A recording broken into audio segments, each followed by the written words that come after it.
Bom, vamos lá. Mais uma questão, agora a questão número 6. O enunciado é o seguinte. A fenilcetonúria é uma doença que tem herança autossômica recessiva.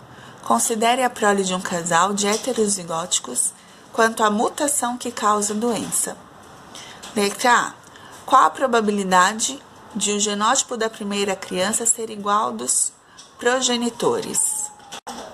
Muito bem.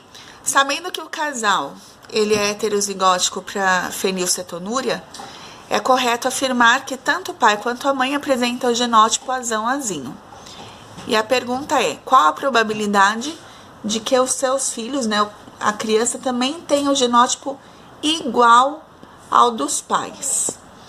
Para ser igual ao dos pais, os filhos precisam ter o genótipo azão-azinho.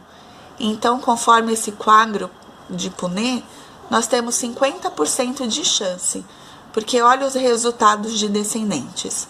Azão-azinho não é igual, azinho-azinho também não é igual. Azão-azinho você tem duas informações. 2 sobre 4 é o mesmo que 50%. Letra B. Qual é a chance das crianças apresentarem a fenilcetonúria? Para apresentar a fenilcetonúria, eles precisam ter um gene recessivo.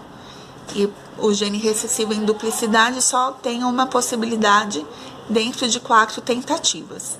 Então, é 1 sobre 4 ou 25%. Assim, se duas primeiras crianças forem meninos que têm a doença, qual a probabilidade de uma terceira criança ser uma menina saudável? Lembra, na sala eu comentei com vocês para a gente não calcular a genética populacional. Então, o que eu estou pedindo aqui? A chance de nascer uma menina saudável. Se essa menina for azão-azão, ela é saudável. Se ela for azão-azinho, ela também é saudável.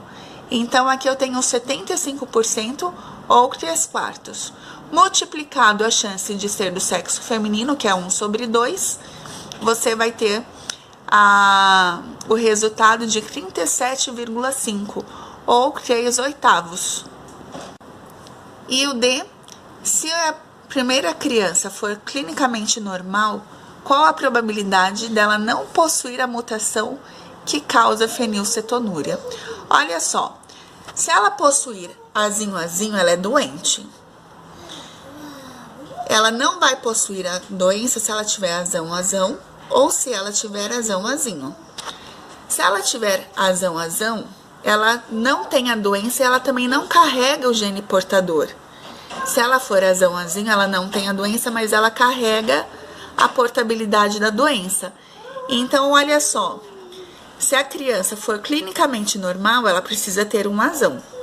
E dela não possuir a mutação, ela não pode ter o azinho. Então, só existe uma possibilidade dentro de 3 possibilidades que ela possui. Porque, olha só, aqui, azão-azão, ela não é doente, não tem o portador. Azão-azinho, ela é normal e carrega o gene portador da doença. Azinho-azinho eu não conto, por quê? Porque se ela for azinho-azinho, ela já é doente, ela é afetada. Então, só existe uma possibilidade em 3 tentativas.